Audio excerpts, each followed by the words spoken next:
The phone rang at 11 p.m. I almost let it go to voicemail, but something told me to pick up. Is this Captain Whitaker? Emily Whitaker. The voice was shaky, older, careful. My name is Richard Vance. I was your father's boss for 22 years. I sat up in bed. My father had passed away 6 weeks earlier. A heart attack, they said. Sudden. Quiet. The kind of death that leaves no time for goodbyes. Mr. Vance, it's late. Is something wrong? He lowered his voice, like he was afraid someone might be listening. I found something. Something your father hid before he died. I need to show you in person. Come to my office tomorrow. Come alone. He paused. And, Emily, don't tell your stepmother. You could be in danger. The line went dead. I stared at my phone in the dark, my heart pounding. My father's boss, a man worth millions, a man I had met maybe twice, was telling me to keep secrets from my own family. From Diane, the woman my father married 3 years after my mother passed. The woman who cried the loudest at his funeral. I didn't sleep that night. I kept replaying his words. You could be in danger. The next morning, I put on my uniform. Not because I needed to, I was on leave, but because something in my gut told me I needed every ounce of authority I could carry into that office. I had no idea that by the end of the day, everything I thought I knew about my father's death would fall apart. Most people who met me outside of work had no idea what I did. To my stepmother Diane, I was just Emily, the quiet stepdaughter who visited on holidays, who never talked much, who Diane assumed worked some boring desk job somewhere. She had no idea I was a captain in the United States Army, with a decade of service, 2 deployments, and a specialty in criminal investigations. My father knew. My father was proud of it, quietly, in his own reserved way. He used to say, "My daughter reads people for a living." He wasn't wrong. Diane never asked. She never cared. From the moment she married my father, her attention was on one thing, his money. He had built a modest but comfortable estate over 30 years working under Richard Vance at Vance Industrial. Diane married into comfort, and I watched her spend it like she was afraid it would disappear. When my father died, Diane inherited the house, the accounts, the cars. I got his old watch and a box of letters. I told myself it didn't matter. Grief doesn't care about inheritance. I just wanted to remember him. But now, sitting in my car outside Richard Vance's office building, dressed in my uniform, my hands were shaking for a different reason. Someone had told me to be careful. Someone had told me my father hid something. And someone had told me not to trust the woman sleeping in my father's bed. I took a breath, stepped out of the car, and walked inside. Richard Vance's office was on the top floor, all glass and dark wood, with a view of the city that told you exactly how much money passed through this building. Richard was 70, silver-haired, and visibly nervous.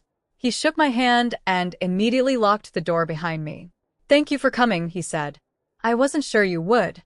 You said my father hid something. What was it?" He walked to his desk and pulled out a small fireproof lockbox. "Your father asked me to hold on to this 8 months ago. He said if anything ever happened to him, I was to give it to you, and only you. Not his wife. Not his lawyer. You." My hands trembled as I opened it.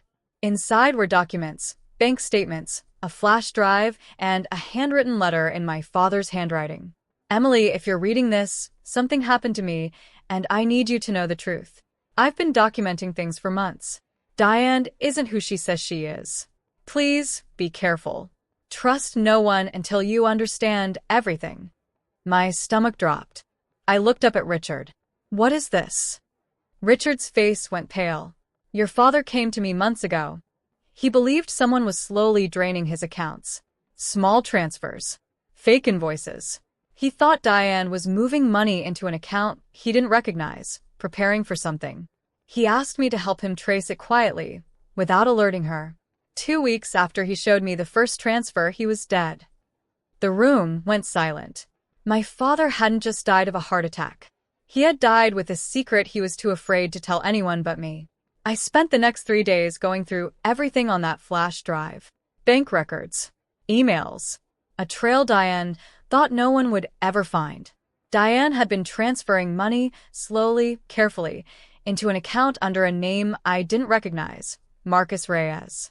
At first I assumed a boyfriend, an affair.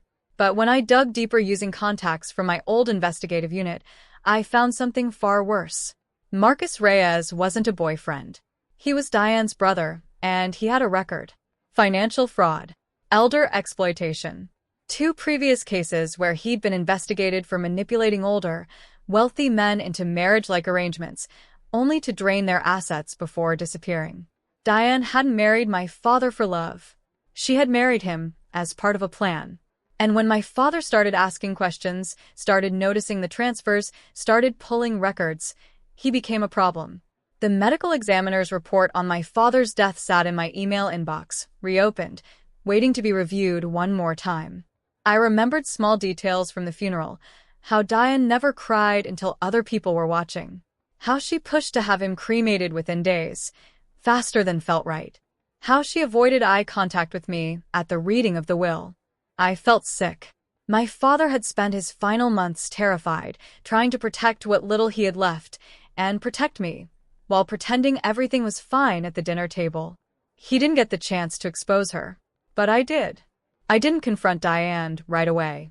I had learned in the army that when you have the advantage of surprise, you don't throw it away out of anger. You build your case first. I contacted a former colleague, now working financial crimes at the state level. Together, we quietly compiled everything: the transfers, Marcus Reyes' history, the falsified invoices my father had already started tracing before he died. I requested the medical examiner take a second look at my father's cause of death, given the new financial motive that had surfaced. Diane had no idea any of this was happening.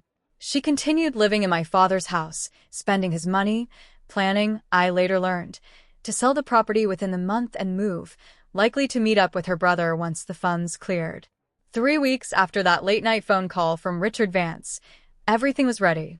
I invited Diane to what she thought was a simple meeting about the will at Richard's office, the same office where my father's secret had been hidden. She walked in wearing a black dress, calm, composed, expecting to finalize her inheritance. Instead, she found me standing there in uniform, Richard Vance beside me, and 2 financial crimes investigators seated at the table. "What is this?" Diane asked, her voice tight. I placed the folder on the table. "This is everything, Diane. The transfers to Marcus Reyes. His record. The falsified invoices.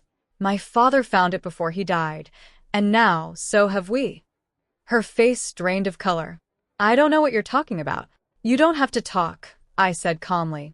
"The investigators will handle that part. But I want you to know something first." I leaned forward. "My father spent his last months scared, trying to protect the family he built, and you let him die believing he was protecting it from a stranger, when it was you the entire time." Diane's composed mask finally cracked. She started talking fast, blaming her brother, claiming she didn't know how far things had gone, insisting she loved my father. But the investigators had heard it all before. The evidence didn't care about her excuses.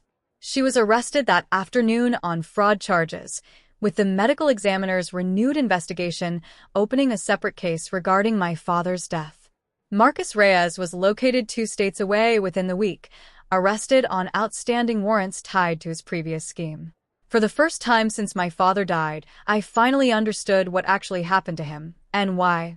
The investigation confirmed what we feared.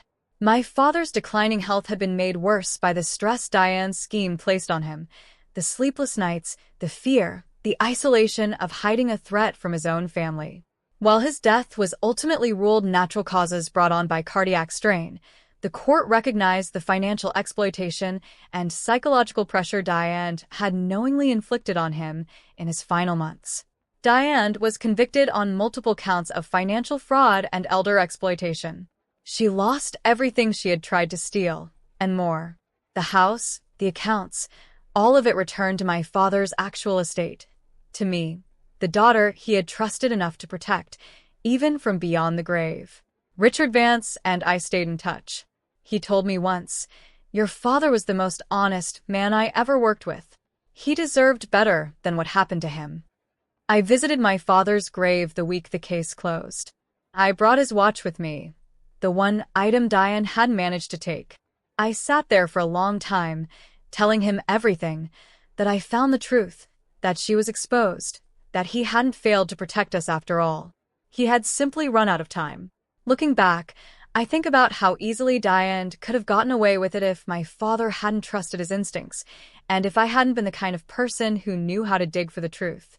Not every family member who smiles at you is on your side. Not every kindness is genuine.